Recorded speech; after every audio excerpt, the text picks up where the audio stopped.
Hello students, today we are going to start the next class of the tetrapoda. So under the tetrapoda we have seen the class amphibia and reptilia. Now we are coming to the third class, that is aves or birds. So very important thing about the birds, that these are the true flying vertebrate.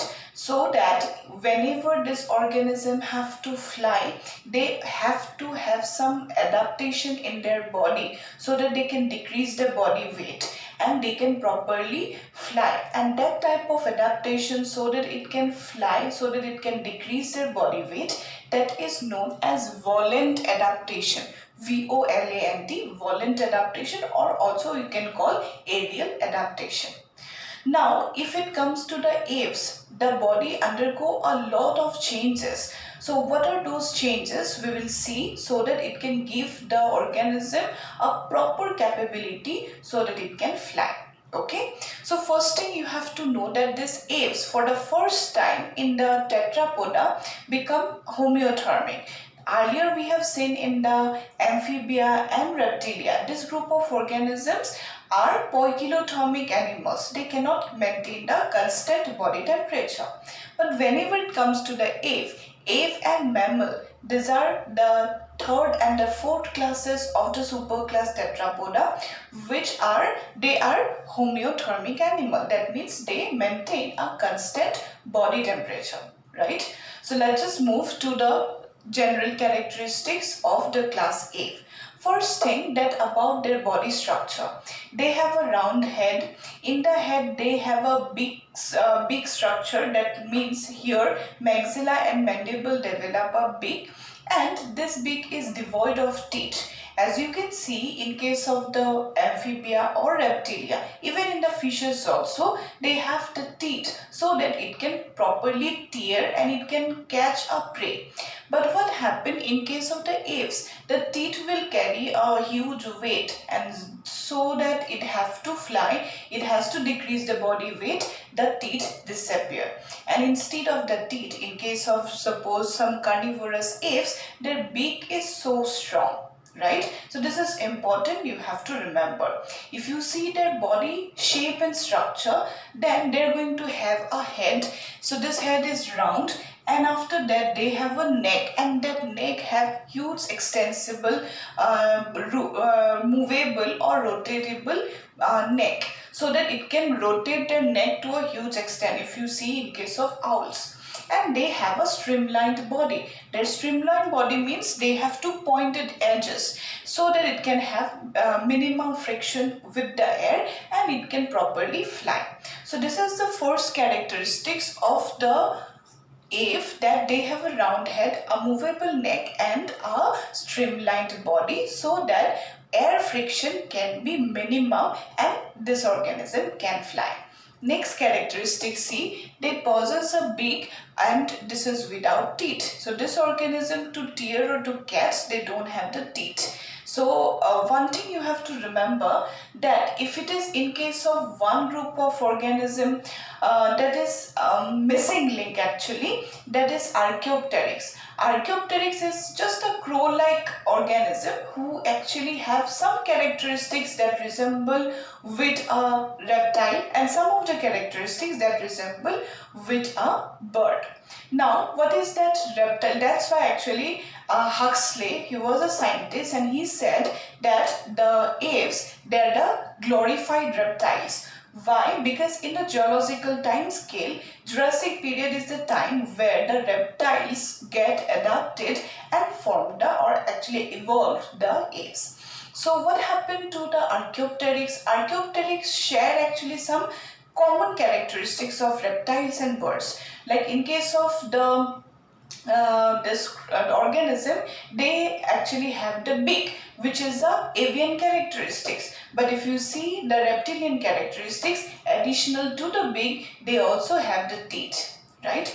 Next one, if it comes to the reptilian characteristics, then in the reptilian characteristics, they have the scales. Throughout the body, they have the scales and very small feathers have just developed. But in case of these aves, the scales are absent in the body.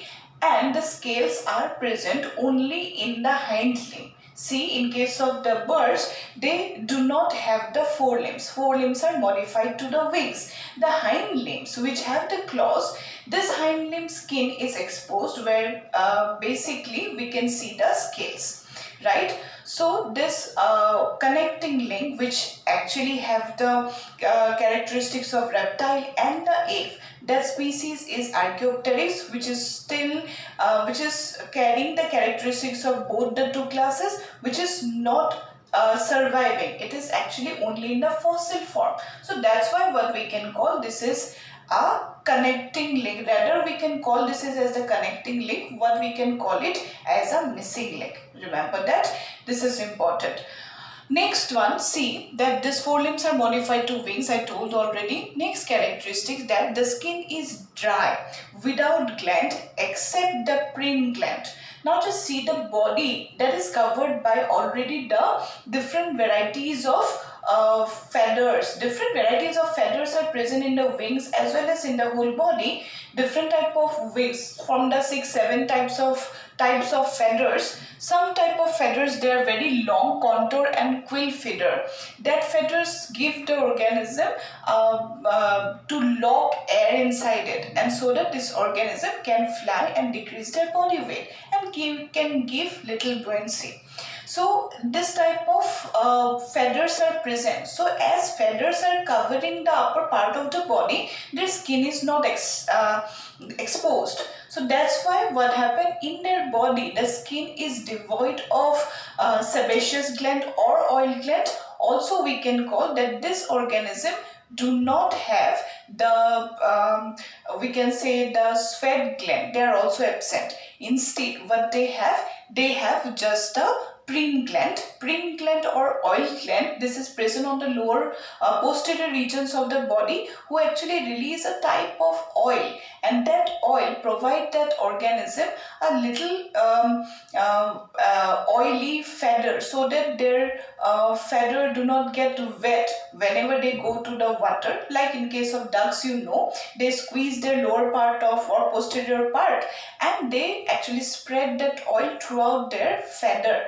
In the wings, in the feathers, they spread the oil so that this oil can prevent the wet. Okay, so this is one very important characteristics.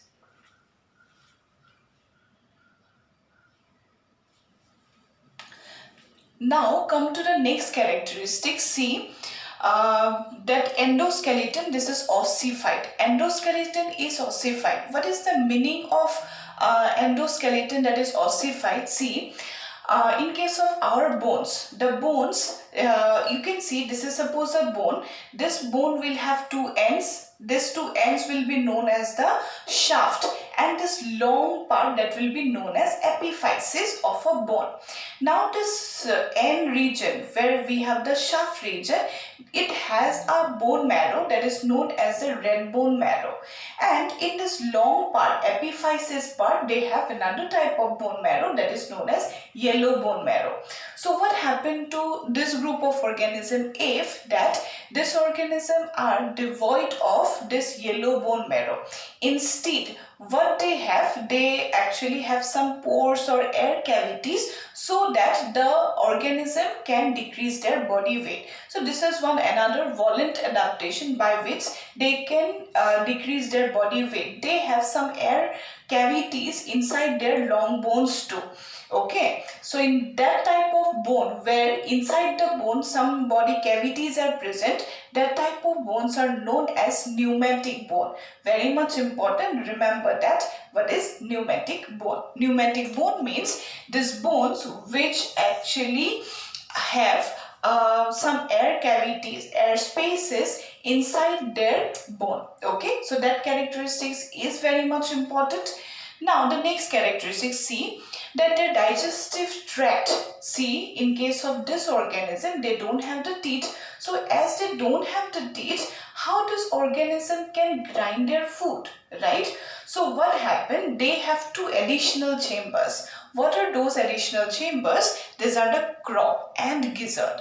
So just after the trachea, just the food pipe. The food pipe will lead to the crop. Okay, so esophagus will lead to a crop where they can store the food, and the gizzard where they can grind the food. So gizzard will help in grinding the food, and this crop will help basically to store the food. Okay, so just remember, crop and gizzard, these are the two additional chamber. Crop to store the food, right, and gizzard to grind the food. Okay, so these two additional chambers are present, and ultimately that alimentary canal will lead to the common opening called as cloaca. You already know about cloaca. What is cloaca? That's the common opening through which the urine, then excretory product urine, then fecal matter excreta, undigested food particle, as well as the gametes, they can be released together or at different time. They can be released from the same opening, that is called as cloaca. Now the next point, see that heart is four chambered. See now what we have seen in the reptiles. Reptiles have the three chambered. In case of crocodile, they had the four chambered heart.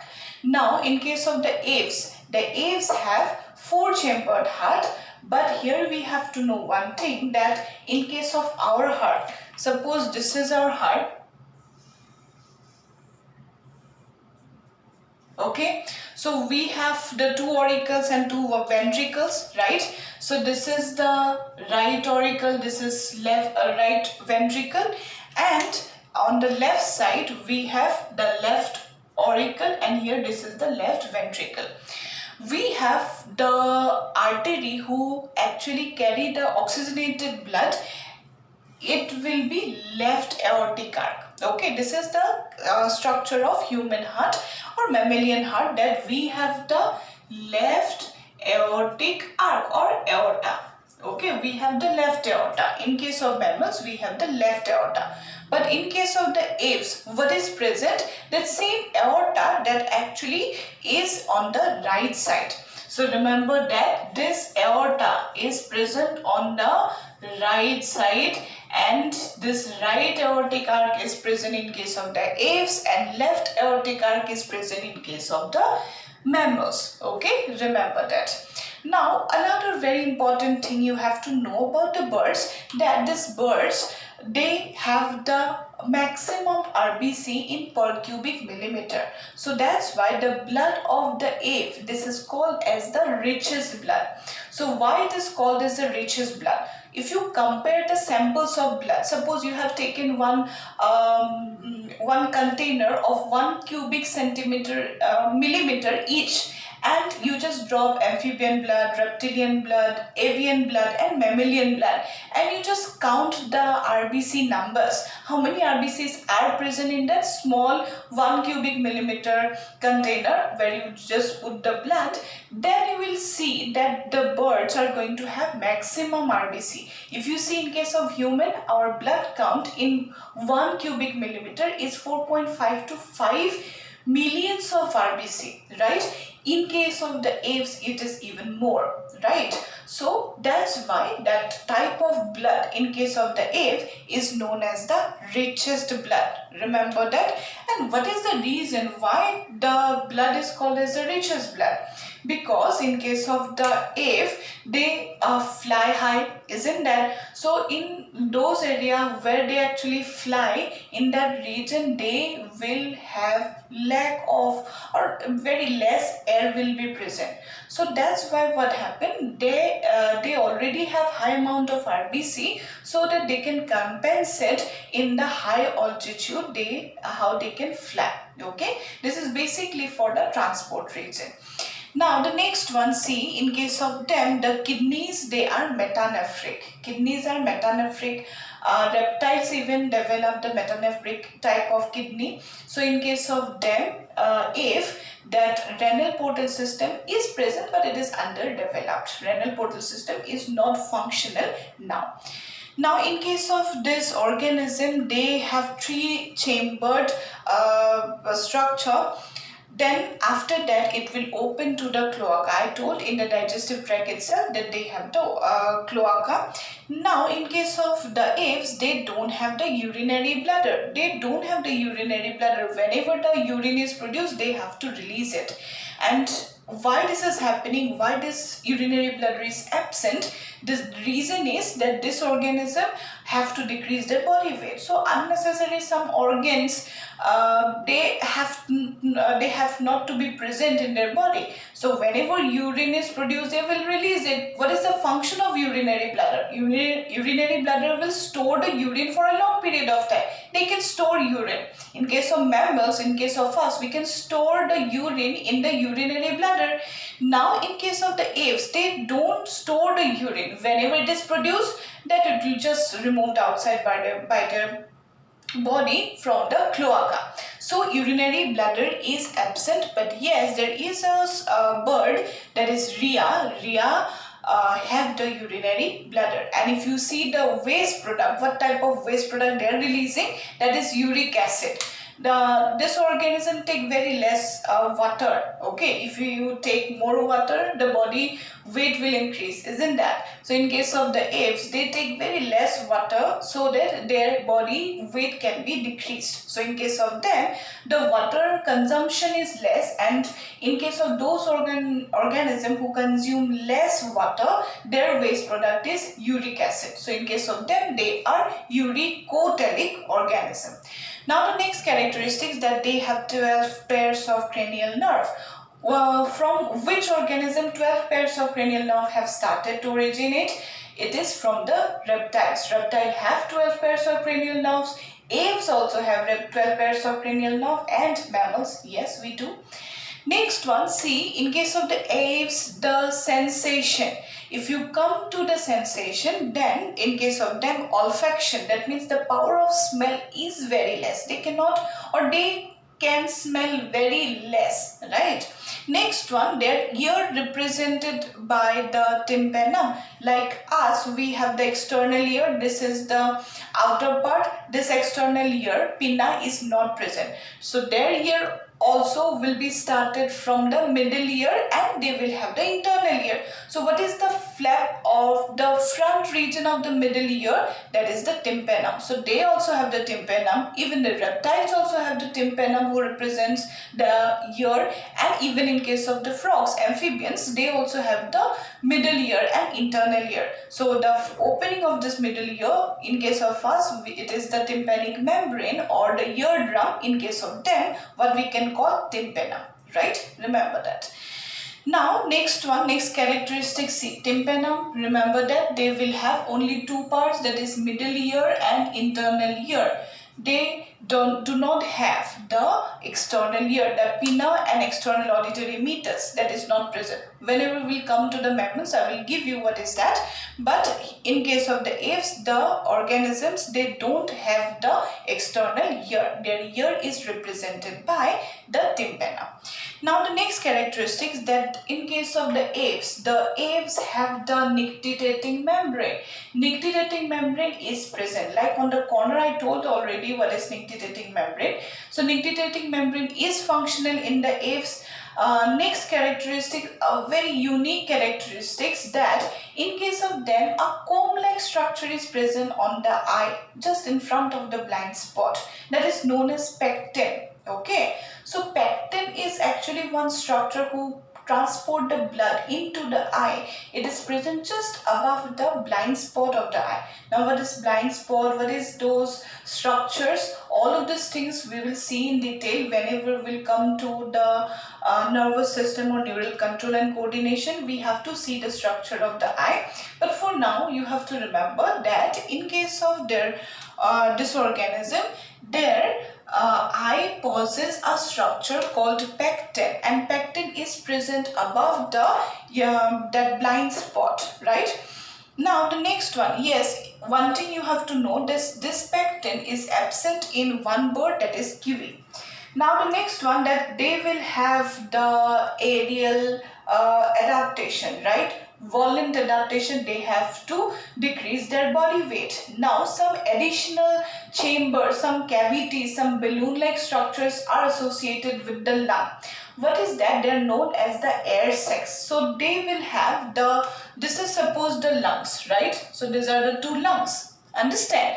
Now in the lung, they are going to have 3 pairs of air sacs. Like this, 3 pairs of air sacs are present like this. 2 of them, they are present on the thoracic region, and 2 of the numbers, they will be present on the abdominal region. So these 3 pairs of air sacs, they will take the air from the lung and they will give that organism a little buoyancy so that it can fly, it can float even on the air. Why? Because these air sacs are present. Some balloon-like structures are present. From this balloon-like structures, air sacs, they cannot take the oxygen, and blood vessels are taking oxygen from this air sacs. No.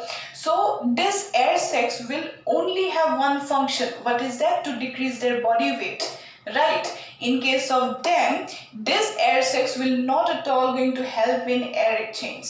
Okay, gaseous exchange will not be taken place from this air sacs. It will be only the lung from where the air gases that can be exchanged, oxygen and carbon dioxide will be exchanged in the lung region only, not on the air sacs region. How many air sacs are present? 3 pairs.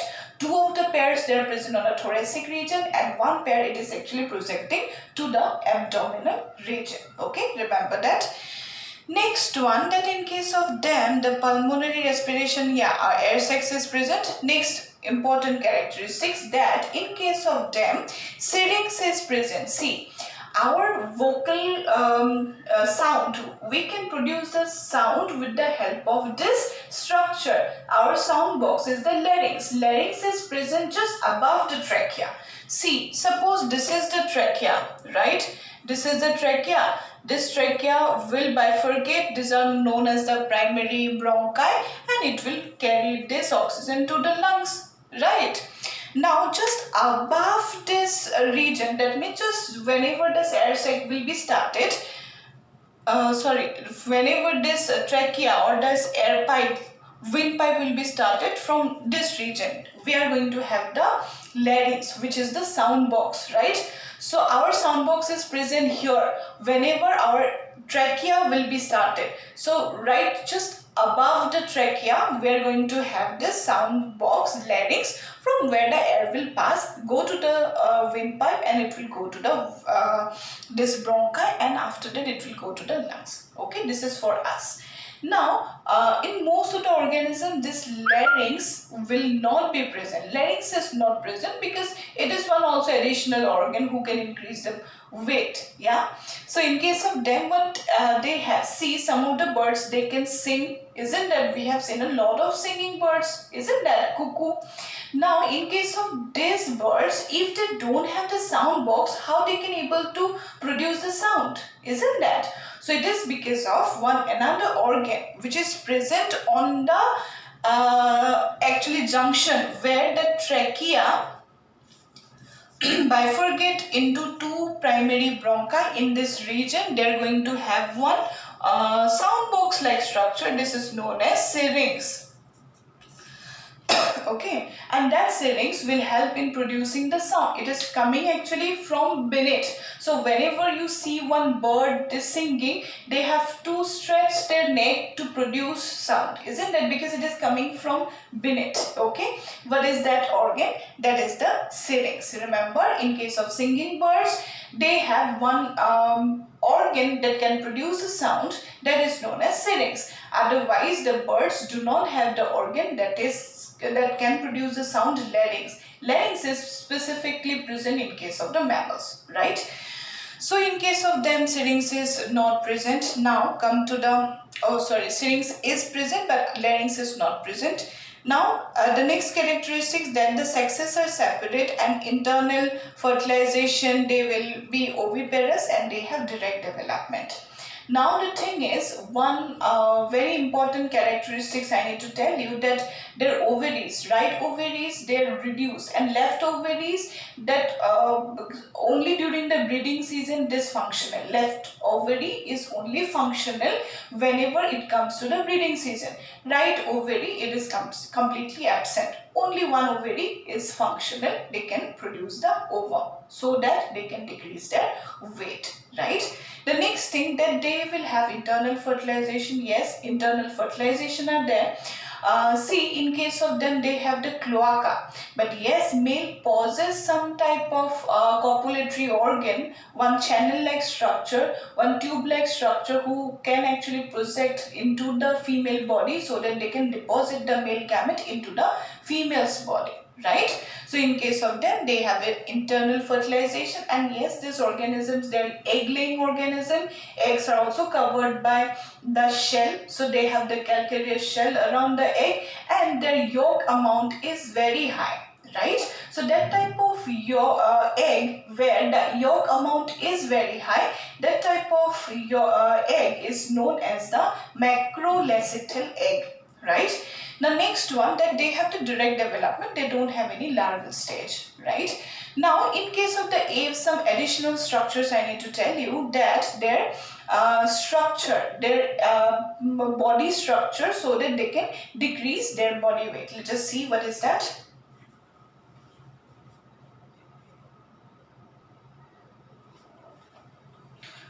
So let us see the aerial or volant adaptation. As I already have told you that these birds, they are the true aerial vertebrate who can fly. Now, to decrease their body weight, I already told you that they have the or some adaptation, like they have the beaks, right? They don't have the teeth. Next one, urinary bladder is absent, the right ovary is absent, larynx is absent in the birds. In case of singing birds, they have the syrinx, isn't that? So lot of organ they have disappeared. Now just see that in case of the birds, some additional modifications in the bone structure, in the endoskeleton had happened, and because of that, this organism can actually decrease their body weight, right? So let us see first of all what is that. This organism, they will have the head that is round completely. This is the beak. They will have the socket, right? Now here in this region, they will have the vertebral column, isn't that? So suppose this is the vertebral column, and we know that what is the vertebral column, isn't that? These are the pieces vertebrae, isn't that? What happened to them that the last 3-4 vertebrae, they get fused, okay, and they form only one vertebrae, okay? So whenever the last 3-4 vertebrae are formed to form only one vertebrae, that structure, what we can call, this is known as the pygostyle.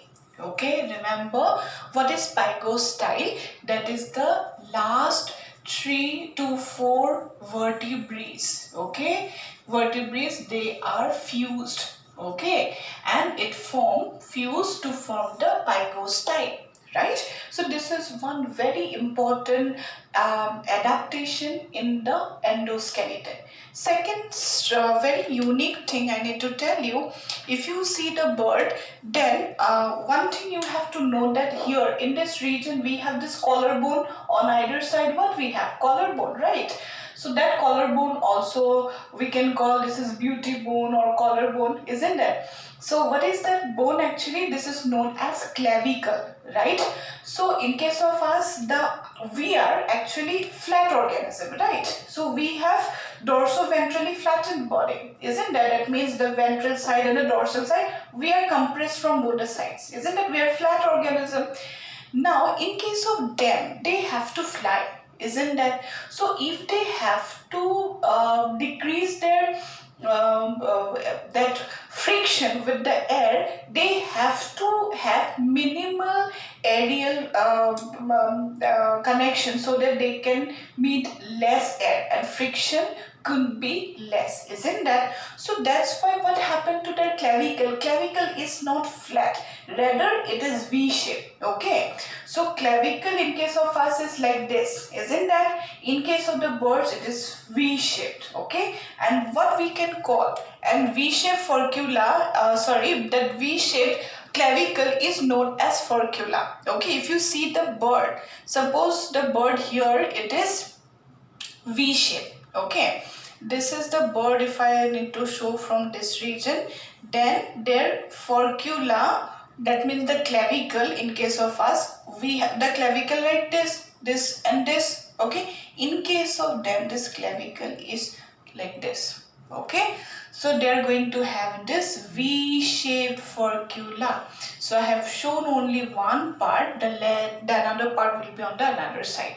So this furcula, if suppose is present like that, it will have more friction, isn't that? So if it need to suppose present like this, in case of us we have this flat clavicle, in case of them it is not possible to present. So that's why what happened, they're going to have this V-shaped clavicle, and this V-shaped clavicle is known as furcula. Remember, they are going to have V-shaped clavicle, okay. And if you see this body, then they are going to have pretty much what type of body? This is streamlined body, isn't that? This is streamlined body, so that they can have minimum friction, isn't? Now the next structure. After that, in the chest region, we have one flat bone that is known as sternum. So sternum also, in case of them, is flat, okay. So in case of them, this is actually curved like this, right? So this is somewhat like this, okay. In case of us, it is flat. In case of them, they are going to have a little curve, so that also it can decrease the friction. So what this structure sternum called, this is actually a little bit specialized. What we can call, this is known as keeled sternum, okay. K-E-E-L, right? Sternum, okay. Remember that, keeled sternum. So this structure is like that, okay. The forelimbs, already I told that forelimbs are modified to what? The forelimbs are modified to the wings, isn't that? So suppose this is the bony structure I have drawn only, that is modified to the wings.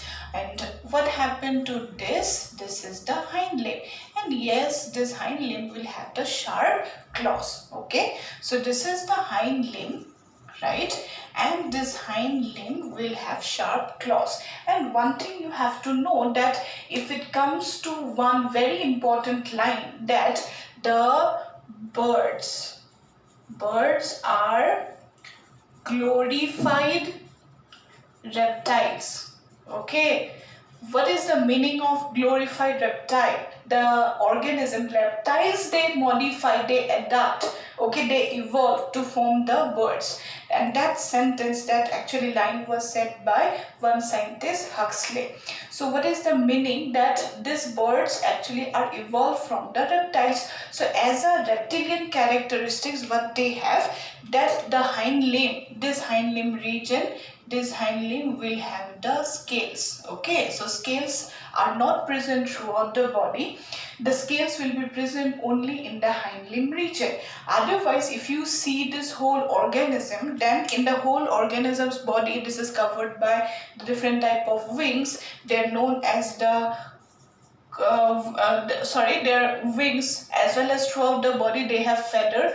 What type of feather are present? Quill feather and contour feather. You can see that organism's feather, how this look like. This is look like this, isn't that? So quill or contour feather. Apart from that, other lots of varieties of feathers are present. We don't need to know all of these things. These are the two main. Quill or contour feather are present. Now in this organism, the glands like the sweat gland or oil gland or sebaceous gland, okay, these glands are absent, okay. Remember that these glands are absent, except what? Except in the tail region. That means in this region they have one specific oil gland. What is that? This is known as the preen gland, right? So this preen gland is present in the posterior most region, it produces a specific type of oil. And what the main importance of this prin gland, it secrete the oil, but this oil cannot go to the whole body by its own, right? What happened, they squeeze the lower part of the posterior part of their body. You may have seen that the birds, they squeeze their posterior part. It seems like they're causing itching, but actually it is not. From the prin gland, they take the oil, they spread throughout the body so that their feathers do not get wet. Okay, so this prin gland is nothing but one type of oil gland. You may have noticed in the duck, isn't it? So in case of the duck, what happened, they go to the water, but then also their wings, their feather, their body do not get wet. Why? Because they have a layer of oil. So if it is a layer of oil, how then this oil glands, where it is present, what is that? This is actually the prin gland, which is present on the posterior most region. Okay, so this produces this oil. With the help of their beak, they squeeze it throughout the body. Next important thing, I told already that in case of the eye, they have one comb-like structure, just in front of the blind spot. Okay, in front of the blind spot, what they have, one comb-like structure. This is known as pectin, and this pectin will carry this blood supply to the eye. Right, so this is important. Now in case of the digestive system, what is that? They have two additional chambers. What are they? These additional chambers are, suppose this is a digestive tract, right? They will have crop and then the gizzard. Okay, so this is the crop, they store the food for some time, and this is the gizzard who help in grinding the food. Now you may have noticed also that in case of the pigeon, what they do, they produce one milk type of substance. Okay, and they the young ones, they go to the neck of the parent, and they give the parent, they give that oil or that whitish secretion from this crop region. Actually what happened to them, that this group of organism, pigeons basically, what happened, they feed their young ones one type of milk, but it is not at all milk. In the crop region, they store that already grinded seeds or some grains. They grind it in the gizzard and they mix with the fluid, that means the saliva, and they store it in the crop. Whenever the new young ones take it, suppose this is the mouth of the pigeon, and the new young ones will take it from their neck region, from the crop region, they just vomit it, and from that the young ones, they take it, because this new young ones, they cannot grind the food, right? So they get this milk. This is known as the crop milk. Crop milk is produced by the pigeon, right? Otherwise, what you know, that in the respiratory tract, this is the trachea, so this is the bronchi, and this will carry the gas to the lung, isn't that? So instead of this larynx, the larynx is present here, somewhere here, larynx is absent. Instead what they have the syrinx. Okay, syrinx is present in which region? Where the trachea bifurcate to form the two primary bronchi.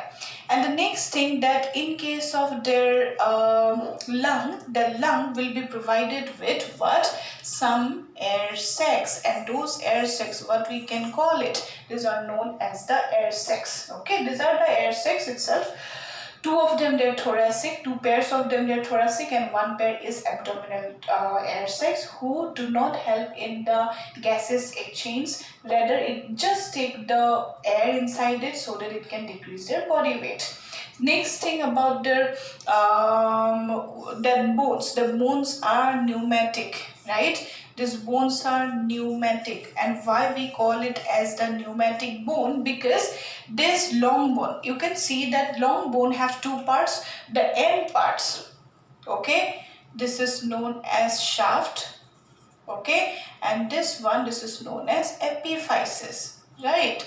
So inside the bone, what we know, that we have the bone marrow, isn't that? So here they have the red bone marrow. This is the red bone marrow.